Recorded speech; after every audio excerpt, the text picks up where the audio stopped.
Pemirsa, setiap bulan Maret, masyarakat Indonesia diwajibkan mengisi surat pemberitahuan atau SPT pajak tahunan. Hal ini bertujuan untuk mempertanggungjawabkan pembayaran pajaknya selama 1 tahun.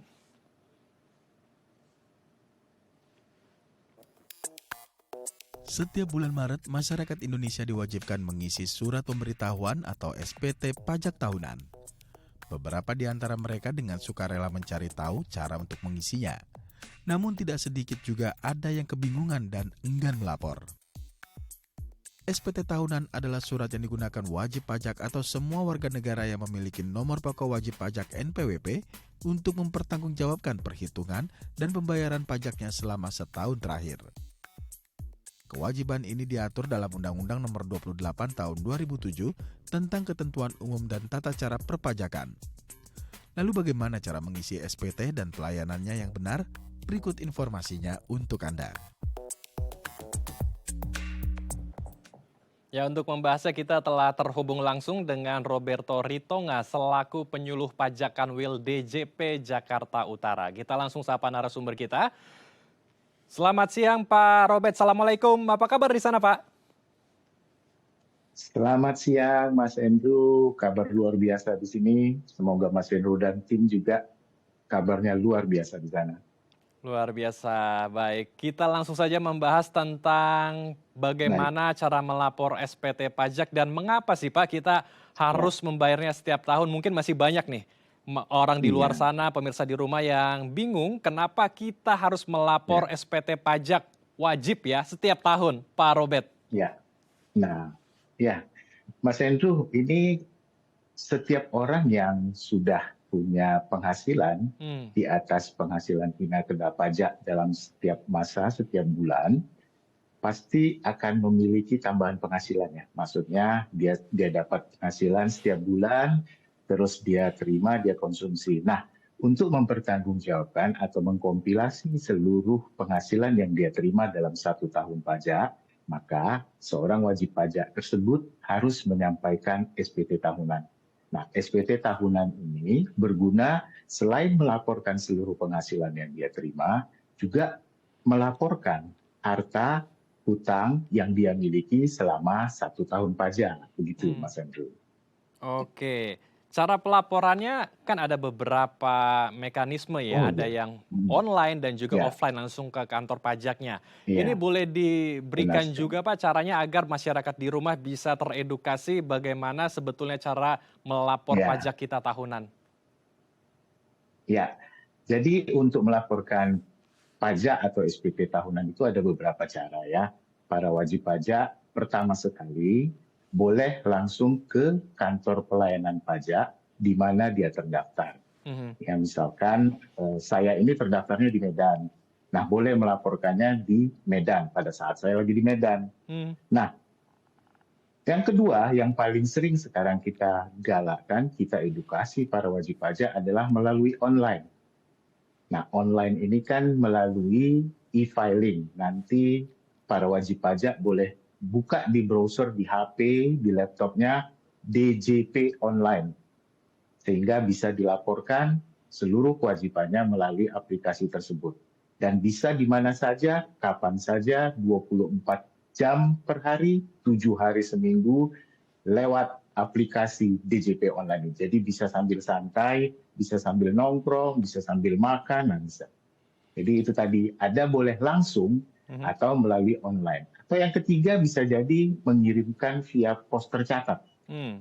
Jadi boleh-boleh saja dikirimkan via pos tercatat melalui SPT fisik. Tetapi dengan perkembangan sekarang ya Mas Andrew ya, orang-orang sudah mulai banyak atau mengurangi penggunaan kertas, paperless ya.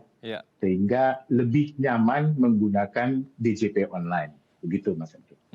Baik, jadi ada beberapa cara ya, ada bisa langsung ke kantor layanan pajak atau mau pakai cara yang lebih kekinian begitu, bisa di mana saja, kapan saja dengan digital ya, DJP online.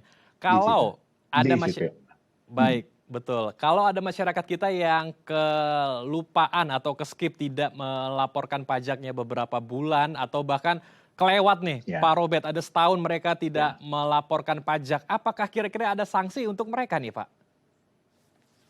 Ya, berdasarkan undang-undang pasti ada sanksi ya bagi wajib pajak yang terlambat atau terlupa. Ingat aja, untuk keterlambatan masa itu nanti akan dikenakan sanksi yang akan diterbitkan surat tagihan pajak.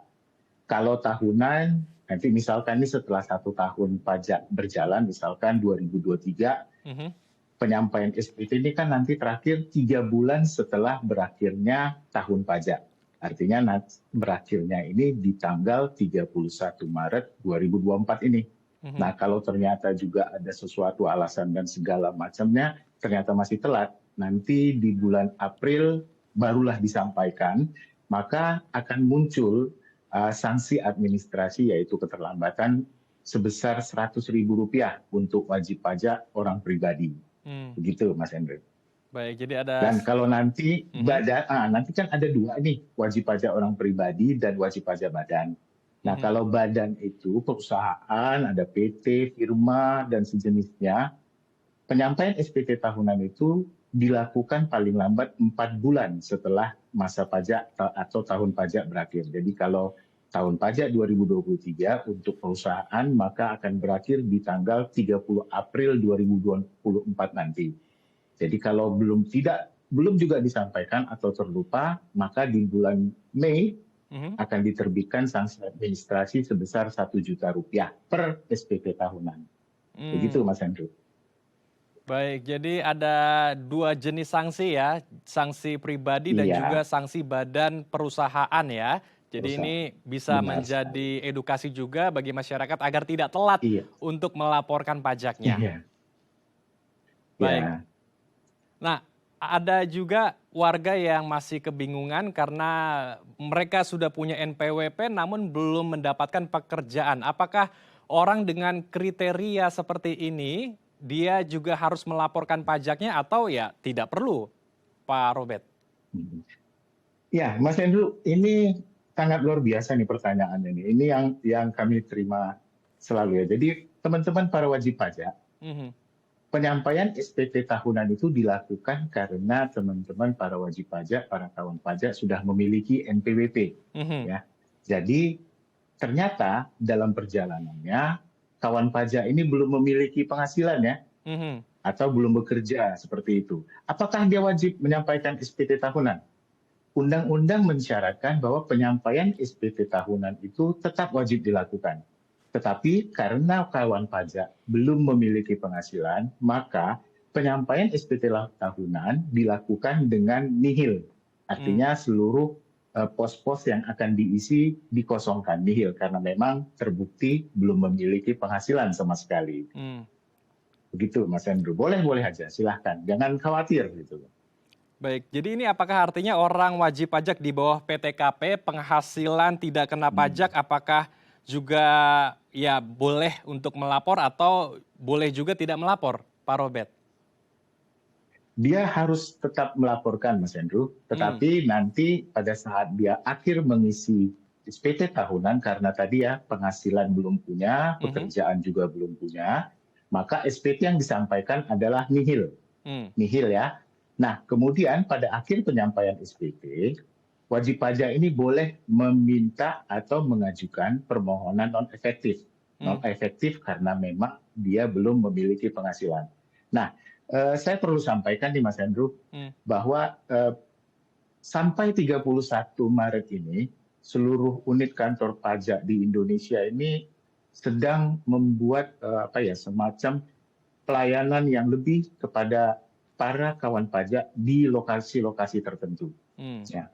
Jadi nanti kawan pajak kalau ternyata tidak sempat atau tidak punya waktu datang ke kantor pajak, pasti punya waktu dong lagi untuk jalan-jalan di weekend ya Mas Andrew ya.